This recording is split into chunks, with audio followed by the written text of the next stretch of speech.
So good afternoon everyone and good afternoon, good evening, good morning जो online इस video को देख रहे हैं। ठीक है, तो ठीक है, आज हम शुरू करने जा रहे हैं class 10th chapter number 3 which name is linear equation in two variable. Linear equation in two variable. अब सबसे पहले तो ये समझते हैं कि जो ये मैंने बोला लीनियर इक्वेशन इन टू वेरिएबल का मतलब क्या होता है।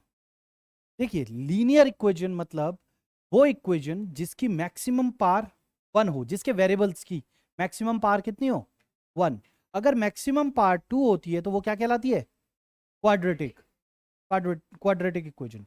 और जिसमें मैक्सिमम पावर 1 होती है, जैसे कि हम a x plus b y equals to c, ये जर्नल फॉर्म है linear equation in one variable की। अब अगर जो यहां पर देखें हम, लीनियर इक्वेशन तो ये हो गई 4x प्लस 3, ये भी इक्वल्स टू 10, ये भी एक लीनियर इक्वेशन है। लेकिन उसके आगे अब जो लिखा है टू वेरिएबल्स, ये उसके हिसाब से अब ये वाली इक्वेशन हम देखेंगे। मतलब इसमें ax हमारा कुछ भी हो सकता है, a की वैल्यू 4 भी हो सकती है, b की वैल्यू 5 भी हो सकती है ना। तो अब यहां पर देखो, अगर और c हमारा कोई भी कांस्टेंट टर्म हो सकता है, सपोज 10।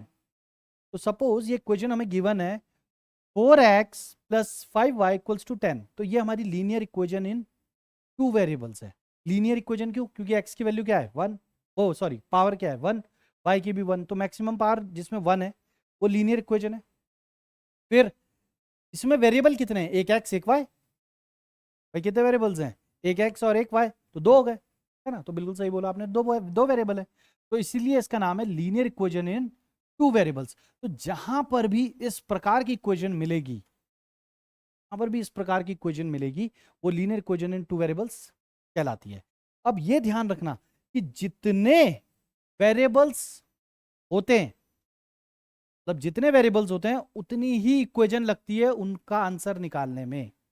अभी यहां पर कितने वेरिएबल्स हैं, दो, तो हमें कम से कम दो इक्वेशन चाहिए। कितनी? दो इक्वेशन चाहिए जिनको हम आपस में सॉल्व करके आंसर निकालेंगे।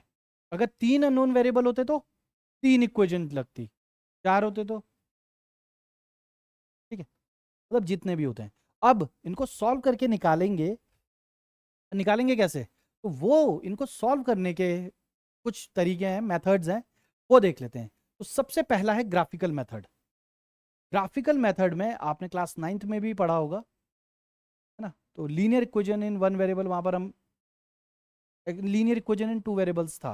लीनियर इक्वेशन हम वहां पर ग्राफ में ऐसे ऐसे करके ड्रॉ करते थे, हर एक लाइन की एक इक्वेशन ड्रॉ करते थे, राइट। इसमें क्या होता है, दो वेरिएबल्स है, हर एक लाइन की एक इक्वेशन ड्रॉ करेंगे और दो इक्वेशंस हमारे पास रहेगी।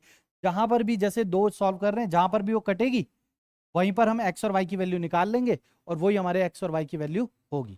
यहाँ हाँ ग्राफ लगेगा, बिल्कुल लगेगा, लेकिन ये मेथड हम करेंगे लास्ट में। ये मेथड्स हम करेंगे ग्राफिकल वाले में। इसमें ग्राफ की जरूरत है? आज ला रखा है कोई ग्राफ? नहीं, ठीक है। हाँ, क्योंकि मैंने मंगाया भी नहीं था।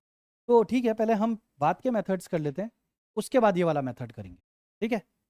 नेक्स्ट आता है सब्स्टिट्यूशन मेथड। सब्स्टिट्यूशन मेथड आप लोग पहले से भी करते आए हो और कर ही रहे हो। तो सब्स्टिट्यूशन मेथड में क्या है, आप लोग पहले भी करते आए हो, अभी भी कर रहे हो। इसमें एक से वैल्यू बनानी है और उठाकर दूसरी इक्वेशन में डालनी है। कैसे करेंगे अभी मैं करके दिखाऊंगा, पर अभी जस्ट समझा रहा हूं कि इस चैप्टर में पूरा है क्या, कैसे एक में वैल्यू बनानी है, एक से वैल्यू बनानी है और दूसरे में डाल देनी है। तीसरा आ गया एलिमिनेशन मेथड। एलिमिनेशन मेथड में क्या है, हम दो इक्वेशन के कोफिशिएंट्स को बराबर करके ऐड सब्ट्रैक्ट करते हैं। अभी कोई ये टेंशन लेने की जरूरत नहीं है कि यार समझ नहीं आया, एक एक करके हम सारे मेथड्स पे बेस्ड क्वेश्चंस भी करेंगे और हर एक स्टेप मैं आपको बताऊंगा अभी, आपको साथ साथ सब समझ आता रहेगा, ठीक है। तो और जो ऑनलाइन जुड़े हुए हैं वो मल्टीपल वीडियोस हम इस पे बनाएंगे कि पहले एक वीडियो पे सब्स्टिट्यूशन मेथड पे ही पूरा एक वीडियो होगा, एक वीडियो इंट्रोडक्शन का हो गया, एक सब्स्टिट्यूशन पे होगा, एक एलिमिनेशन पे हो जाएगा। और बहुत ही खुशी की बात है आपके लिए, कई लोगों को बड़ा मुश्किल लगता था और कई को बड़ा आसान। बोर्ड एग्जामिनेशन में 2 साल से क्रॉस मल्टीप्लिकेशन मेथड हट गया, क्रॉस मल्टीप्लिकेशन मेथड हट गया।